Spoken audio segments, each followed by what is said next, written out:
В изпълнение на задачата да проповядват добрата новина за Божието царство, свидетелите на Йехова са напечатали и разпространили милиони книги по целия свят. Една от тези книги се отличава от всички останали. Тя има богата история и е плод на дългогодишни проучвания.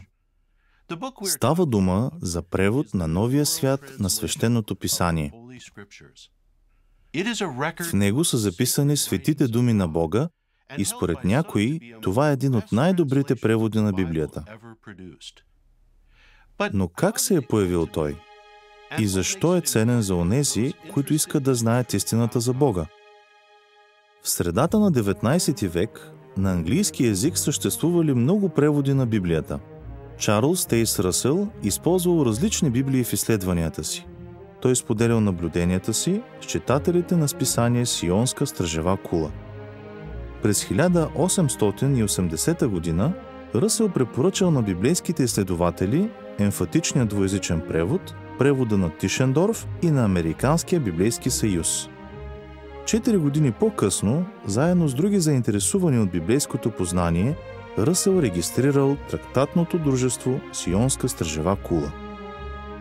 С времето, дружеството започнало да осигурява библии на читателите си. То насочвало вниманието към преводи, които съдържали допълнителни материали. Купувало изгодно библии в големи количества и след това ги предлагало на много по-ниски цени. Изследователите на Библията можели да си купят превода на крал Джеймс и така наречената учителска Библия. Същия превод, но с конкорданс, карти и препратки. Емфатичният двуезичен превод, в който английският текст бил поместен между редовете на гръцкия. Превода на Лезер, който поставял еврейския текст до английския. Библията на Нюбери, съдържаща бележки в полето, които насочвали вниманието към местата, където в оригиналния език е използвано Божието име Йехова. И Новия завет на Тишендорф, в който имало бележки под линия, посочващи разликите в древните ръкописи на гръцките писания. Дружество Сионска стражева кула уредило да бъде отпечатан Новият завет на Джозеф Родарам. Това била първата Библия, в която се упоменавало името на дружеството. През 1896 година името на сдружението било официално променено на Библейско и трактатно дружество стражева кула. По онова време организацията не печатала библии, а възлагала тази задача на различни фирми. Може да се каже, че по този начин тя активно издавала преводи на Библията.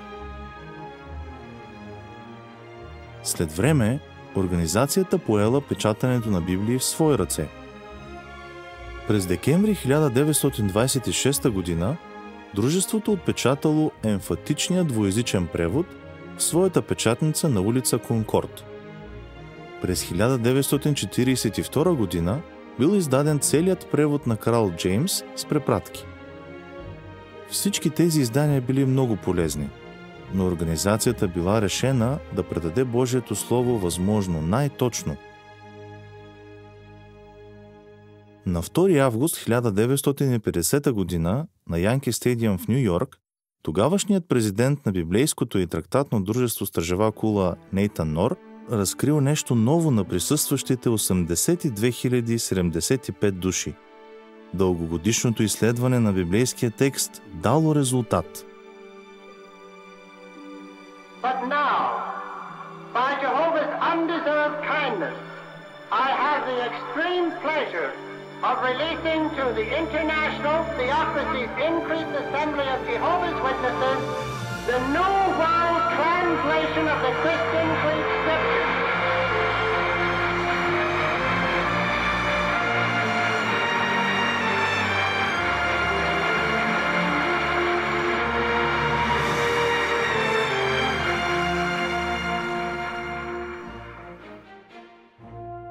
Работата по превод на Новия свят продължила с постепенното издаване на еврейските писания. През следващите 11 години Библията била отпечатвана на части, докато не излязла в един том през 1961 година. колко струвало пълното издание на превод на Новия свят? $1. Най-после искрените изследователи на Библията разполагали с надежден превод. В миналото много братя и сестри трябвало да използват Библия, преведена от църквата.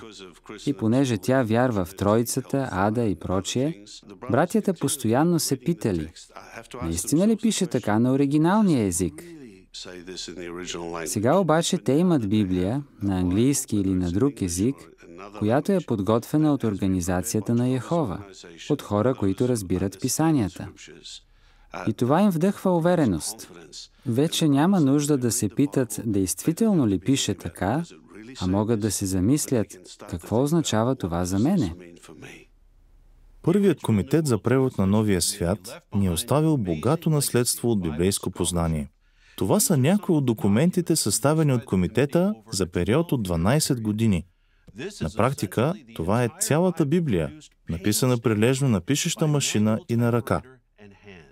Когато отворим тези папки, разбираме каква изключителна работа е била извършена преди десетилетия. Например, на първата страница на Битие е отбелязано ръкописно кога е започнал преводът на тази част. 11:30 часа, вторник, 12 февруари 1952 година. Битие 2.4. Първото появяване на Божието име Йехова в Библията. Подробни бележки под линия, напечатане на машина. Написани на ръка препратки към Римляни, 1 глава. Ръкописни поправки, които са използвани в окончателния текст. Битие 1.4.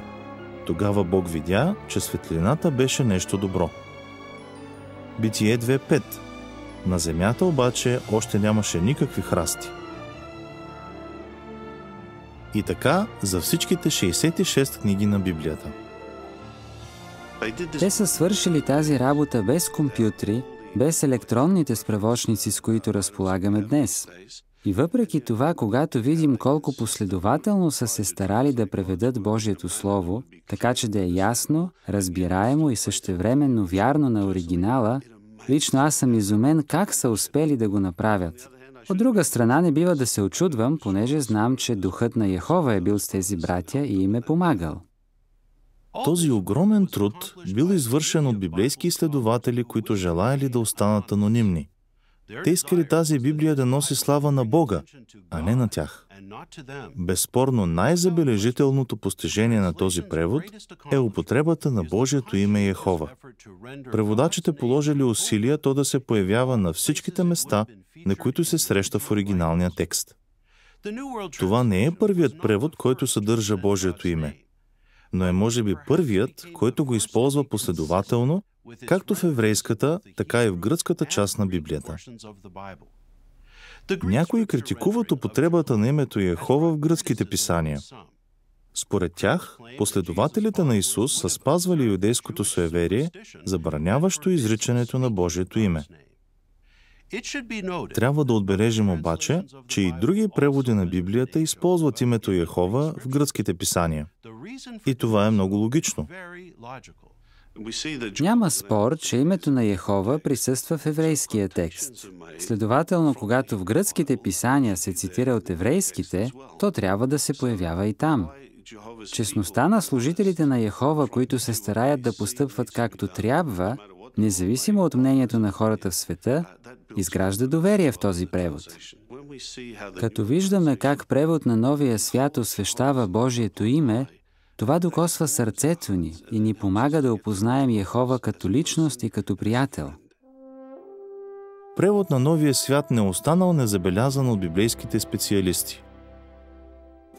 Този труд е резултат от искрени усилия да се достигне колкото се може по-точно разбиране на текста. Не съм открил в превод на Новия свят преднамерен опит в текста да бъде вмъкнато нещо, което той не съдържа. Най-академичната Библия, издавана някога, е превод на Новия свят с препратки от 1984 година, съдържащ най-съвременните учебни помагала. Той предоставя такива възможности за задълбочено изследване, че на някои от нашите библейски училища се посвещават 5 двучасови лекции на неговите препратки, бележки под линия и приложения. Учениците не само оценяват научната стойност на превода, вниманието към детайлите трогва сърцата им. След края на урока те обикновено са изумени. Много е радостно да се види практическата полза. Този превод не е просто научен труд, в който да правят справки, а нещо, което ще им помага всеки ден да изследват по-задълбочено писанието.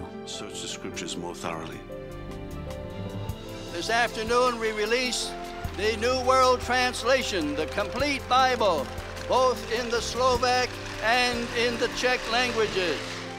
От 1961 година насам, превод на Новия свят е издаден на повече от 120 езика, в тираж над 200 милиона. Той е на разположение в печатна форма,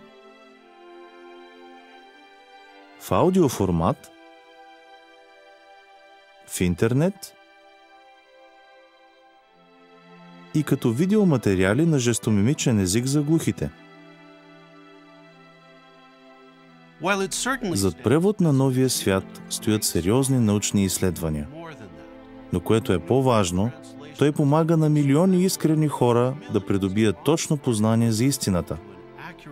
Всичките заслуги и слава за това принадлежат на автора на Библията, нашия Бог Йехова.